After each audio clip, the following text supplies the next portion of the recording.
समय की बात है जब एक छोटे से गांव के पास एक घना जंगल था। लोग कहते थे कि इस जंगल में अद्भुत जादुई शक्तियां थीं, परंतु जंगल में प्रवेश करने की अनुमति सिर्फ उन्हीं को थी जिनके दिल में सच्चाई और साहस था। गांव में एक बालक रहता था जिसका नाम अयान था।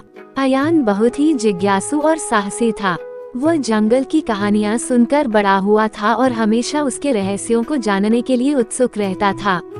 एक दिन उसने फैसला किया कि वह उस जादुई जंगल में जाएगा और उसकी सच्चाई का पता लगाएगा। जैसे ही अयान जंगल के पास पहुंचा, उसे लगा जैसे पेड़ पौधे उससे बातें कर रहे हों। उसने ध्यान से सुना। एक पेड़ ने कहा, अयान, यदि तुम्हारा दिल साफ है और इरादे नेक हैं, तो तुम हमारे साथ इस जंगल में चल सकते हो। अयान ने अपनी नीयत स्पष्ट की और जंगल में प्रवेश किया। हर कदम के साथ उसे नए नए चमत्कार दिखाई दे रहे थे। उसने देखा कि एक जादुई झरना है जिसमें पानी के साथ रंग बिरंगी रोशनी भी बह रही थी।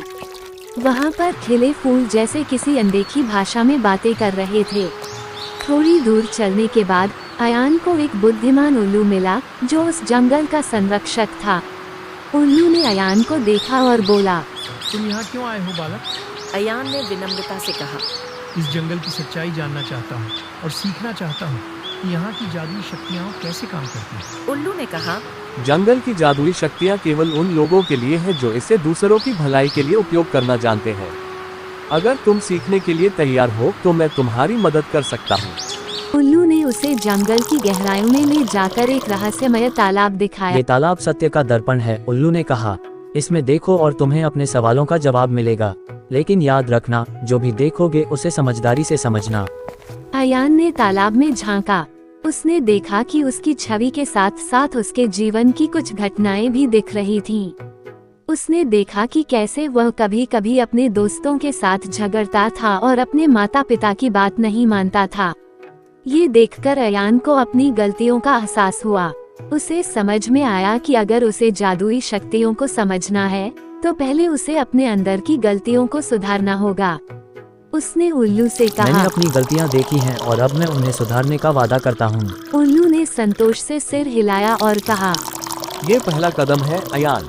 जब तुम दूसरों की भलाई के लिए काम करोगे तभी तुम्हें जंगल की असली शक्ति मिलेगी। अयान ने जंगल में कई दिन बिताए। उसने वहाँ के जीव जंतुओं के साथ दोस्ती की और उनकी परेशानियों को समझा। उसने पाया कि जंगल की असली शक्ति उसके प्रेम और सहयोग में है। अयान ने गांव लौटकर अपनी सीखी हुई बातें अपने दोस्तों और परिवार के साथ साझा की। उसने उन्हें बताया कि गांव के लोग अयान की बातें सुनकर प्रभावित हुए। उन्होंने भी अयान के साथ मिलकर जंगल की सुरक्षा और उसमें रहने वाले जीवों की भलाई के लिए काम करने का संकल्प लिया। धीरे धीरे अयान और गांव के लोगों की मेहनत रंग लाई। जंगल और गांव के बीच एक अटूट संबंध बन गया। लोग एक दूसरे की मदद करने लगे और इस तरह उन्होंने सच्चे जादू का अनुभव किया। कहानी का अंत करते हुए हमें ये समझना चाहिए कि सच्ची जादुई शक्तियाँ बाहरी नहीं बल्कि हमारे भीतर हैं। जब हम सही इरादों और नेक दिल से काम करते हैं तो हम अपनी जिंदगी में चमत्कार ला सकते हैं। यही इस जादुई जंगल की सीख है। सच्चाई और साहस की यह कहानी हमें ये भी बताती है कि हमें हमेशा अपनी गलतियों को स्वीकार कर उन्हें सुधारने का प्रयास करना चाहिए ताकि हम भी अपने जीवन को जादुई बना सकें।